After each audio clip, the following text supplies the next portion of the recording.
रहा नहीं तो इसमें भी कोई ना कोई राज है। क्योंकि मेरे ख्याल से अगर मैं भी इतिहासों को पढ़ता हूं कि भगवान राम ने ऐसा कोई कार्य ही नहीं किया जिसका हम गुणगान कर सके। सुने, अगर माताएं बहनों की तरफ जाते हैं तो माताएं बहनों के लिए लाइन सुनो। महिला समाज के लिए भगवान राम ने क्या किया इस पर दृष्टि डाले। गर्भवती पत्नी प्रभु राम ने घर से दई भगाई रे भाई, घर से दई भगाई रे। गर्भवती पत्नी प्रभु राम ने घर से दई भगाई रे, घर से दई भगाई रे। मैं मना नहीं कर रहा हूँ, खूब राम के जयकारे लगाओ। जो लोग मानते वो तो मानते हैं, और किसी को जुड़ना चाहो वो भी जुड़ो, लेकिन जयकारा लगाने से कभी उद्धार नहीं होता है। अगर राम को मानते हो तो राम के पद चिन्हों पर चलो। भाई गलत तो नहीं कह रहे हैं, मैं ये नहीं कह रहा हूँ कि राम को ना मानो। अगर भगवान राम को मानते हो तो उनके पद चिन्हों पर जरूर चलें। भगवान राम की लीला में तुम्हें बता रहे हैं कि भगवान राम ने क्या किया। गर्भवती अपनी पत्नी को घर से दो भगाई रे, घर से दो भगाई। गर्भवती पत्नी अपनी को घर से दयो भगाई रे, घर से दयो भगाई रे। नंबर 1, अगर राम के उपासक बनो तो अपनी अपनी को भगाओ घर से। भाई कायदा यही है ना भाई, जो भगवान ने किया है उनके पद चिन्हों पर चलेंगे तो अपनी अपनी पत्नी से इस्तीफा देना पड़ेगा। पहली बात है। दूसरी बात, अग्नि परीक्षा लेकर के भी धरातनम, अग्नि परीक्षा लेकर के भी तनिक दया नहीं आई रे, तनिक दया नहीं आई। अग्नि परीक्षा लेकर के भाई तनिक दया नहीं आई रे, भाई दया नहीं आई रे। उन भगवान के मैं कैसे गुण गाऊं जिन्होंने अपनी फूल जैसी पत्नी सीता को घर से निकाल दिया, जबकि उसकी अग्नि परीक्षा ली गई। तब तो तुम्हें विश्वास कर ही लेना चाहिए कि मेरी मेम साहब ठीक है, लेकिन इन्हें तब भी विश्वास नहीं आया। मैं तो सोचता हूं कि धन्य है कि जो उस समय पर बाबा साहब का संविधान नहीं था। अगर बाबा साहब का संविधान होता तो आईपीसी की धारा 125 के तहत जेल जाते और गुजारा भत्ता सीता जी को देना पड़ता, तब राम छूट पाते, वरना छूट नहीं पाते। अगर मैं तो यही कह रहा हूं कि अगर सीता जी की अग्नि परीक्षा ली, अग्नि परीक्षा देते राम तो खुलता भेद पिटारा रे, है खुलता भेद पिटारा। ओ अग्नि परीक्षा देते राम जी खुलता भेद बिचारा रे, तो खुलता भेद बिचारा रे। अपने आप धीरे धीरे भिलनी के बेर सटकावत रहे, कोई फर्क नहीं पड़ा। निषाद राज के यहाँ रहते रहे, कोई फर्क नहीं पड़ा। और सीता रावण के यहाँ चली गई तो उनकी अग्नि परीक्षा ली गई। भाई कितनी गलत बात है। अरे कायदे की बात करो। दूसरी बात क्या है, राम राज में सुनो यार, नारियां सताई जाती थी, नारियां सताई जाती थी। राम राज में सुनो यार, नारियां सताई जाती थी, नारियां सताई जाती थी। नारियों के साथ में क्या किया गया राम के राज में, नाक काट के नारिन के हाय मौज उड़ाई जाती थी, हाय मौज उड़ाई जाती थी। ओ नाक काट के नारिन की हाय मौज उड़ाई जाती थी, हाय मौज उड़ाई जाती थी। मना नहीं कर रहा हूँ, जाओ राम राज को मानो, लेकिन अपने अपनी नाक कान बचा के रखना। भाई उन राम को फिर से जब तुम्हारे देश में लाया गया तो नाक कान पर तो जरूर बीतेगी। अपने अपने माताएं बहनों से निवेदन है कि नाक कान बचा के रखो अगर राम राज में जाओगे। मैं तो ये फिर भी सुकून की बात कहता हूँ कि बाबा साहब का संविधान नहीं था। अगर बाबा साहब का संविधान होता तो रावण की बहन शूर्पणखा जब जाती है, राम से कहा कि मैं शादी करना चाहती हूँ, तो राम कहते हैं कि मेरी तो शादी हो गई है, जाओ तुम लक्ष्मण से शादी कर लो जाके। अब जब लक्ष्मण के पास जाती है शूर्पणखा तो लक्ष्मण कहते हैं कि हम शादीशुदा हैं। तो इसका मतलब राम ने 420 कम किया है। तो अगर बाबा साहब का संविधान होता तो इन पर आईपीसी की धारा 24 420 लगती, और किसी का अंग भंग करने की धारा होती है 326, जिसमें 10 वर्ष की सजा है, और सरकार से जो जुर्माना बोले वो जुर्माना भी बोल सकती है। अगर बाबा साहब का संविधान होता तो बहुत हर की दाल खाते होते, याद रखो। अरे नाक काट के नारिन की हाय मौज उड़ाई जाती थी, भाई मौज उड़ाई जाती थी। ओ नाक काट के नारिन की हाय मौज उड़ाई जाती थी, हाय मौज उड़ाई जाती थी। हिमराज में रामचंद्र का होता का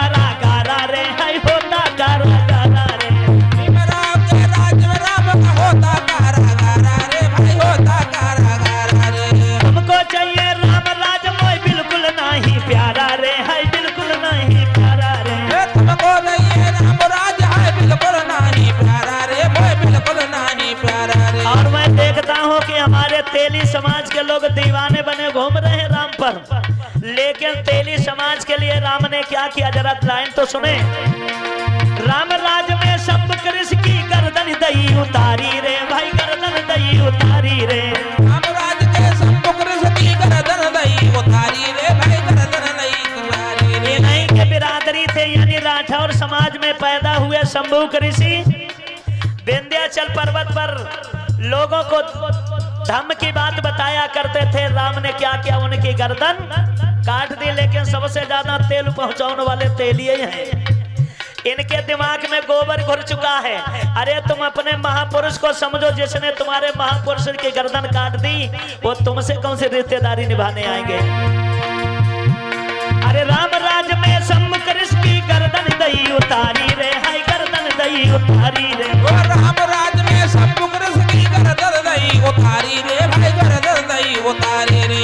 फिर से होगा राम राज, दुखियन की होगी ख्वारी रे, दुखियों की होगी ख्वारी रे। ओ फिर से होगा राम राज, दुखियन की होगी ख्वारी रे, दुखियन की होगी ख्वारी रे। तेली जाति के महात्मा शंभू ऋषि की गर्दन काटी। अगर बाबा साहब का संविधान होता तो धारा कौन सी लगती, कौन सी धारा लगती? 302 के मुजरिम होते, अब जेल की हवा खाते होते। संविधान जो बादवा खसाब का है वो न्याय की बात करता है, बाकी कोई न्याय की बात नहीं करता है। अगर आप गलत करेंगे तो संविधान आपको भी नहीं बख्शेगा, अगर हम गलत करेंगे तो संविधान हमें भी नहीं बख्शेगा। ऐसा राम राज मेरे भैया होगा नहीं गवारा रे, होगा नहीं गवारा रे। ऐसा राम राज मेरे भैया होगा नहीं गवारा रे, होगा नहीं गवारा रे। हमको चाहिए राम राज, कोई बिल्कुल ना है प्यारा रे, हम बिल्कुल नहीं है प्यारा रे। तुमको चाहिए राम राज, कोई बिल्कुल नहीं प्यारा रे, बिल्कुल नहीं प्यारा रे। और कहना चाहेंगे कि ये गीत आप लोग सुन रहे हैं ग्राम गणेशपुर, जिला बरेली के सौजन्य से। इस गांव के सारे वीडियोज आप लोगों को हमारे channel JS video Jaidev Shastri के माध्यम से सुनने के लिए मिल जाएगा। और निवेदन करना चाहेंगे कि इस गीत को जो अंध भक्त हैं, जो राम भक्त हैं, उनके पास तक सभी लोग पहुंचाने का कार्य करें। अरे तुमको चाहिए राम राज, हम बिल्कुल नहीं है प्यारा रे, मोय बिल्कुल नहीं है प्यारा रे। तुमको चाहिए राम राज, कोई बिल्कुल नहीं प्यारा रे, बिल्कुल नहीं प्यारा रे। अच्छा राज कौन सा है? बाबा साहब से बढ़िया भीम राज से अलावा कोई राज अभी तक बन के तैयार नहीं हुआ। बाबा साहब के क्या मिला? भीम राज में नारी भी उत्तम शिक्षा है पाई है भाई, उत्तम शिक्षा पाई है। भीम राज के नारी भाई उत्तम शिक्षा पाई है भाई, उत्तम शिक्षा पाई है। बाबा साहब के राज में संविधान तुम्हें हक देता है शिक्षा लेने का, पढ़ने और पढ़ाने का। बाबा साहब ने तुम्हारे लिए पर्सनल कानून बनाकर तैयार किया, अधिकार दिए हैं बाबा ने। भीम राज में नारी ने भी उत्तम शिक्षा पाई है भाई, उत्तम शिक्षा पाई है। भीम राज के भाई उत्तम शिक्षा पाई है। PM CM बनी नारियां ऊंची पदवी पाई है भाई, ऊंची पदवी पाई है। PM CM बनी नारियां ऊंची पदवी पाई है, ऊंची पदवी पाई है। PM CM बनी नारियां ऊंची पदवी पाई है भाई, ऊंची पदवी पाई है। PM CM बनी नारियां ऊंची पदवी पाई है भाई, ऊंची पदवी पाई है। तो हमें राम राज से कुछ मिला नहीं तो हम राम राज को ना मानता हूँ ना भविष्य में मानने वाला हूँ। अगर मेरी सपोर्टर आप भी लोग कर रहे हैं तो एक बार बाबा साहब के लिए जोरदार जयकारा लगाएंगे। बोलिए बाबा साहब डॉक्टर भीमराव अम्बेडकर की दया हो, बोलिए संविधान निर्माता की दया हो। तो कह जयदेव भीम बाबा का डबल लगाओ नारा रे, हो डबल लगाओ नारा रे। ओ गुरुदेव भीमराव का डबल लगाओ नारा हो भाई, डबल लगाओ नारा हो। तुमको चाहिए संविधान मोय, अरे तुमको चाहिए राम राज, मोय बिल्कुल नहीं है प्यारा रे, मोय बिल्कुल नहीं प्यारा रे। तुमको चाहिए राम राज, मोय बिल्कुल नहीं प्यारा रे, मोय बिल्कुल नहीं प्यारा रे। याद रखिए, कहने के लिए कुछ भी कहो, जी चाहो वहां भटकते रहो, जब तक बाप को बाप नहीं कहोगे तब तक आनंद आने वाला नहीं है। अरे तुम ऐसे बाप की संतान हो कि तुम्हारा बाप कहीं डरा नहीं। उधम सिंह का नाम सुना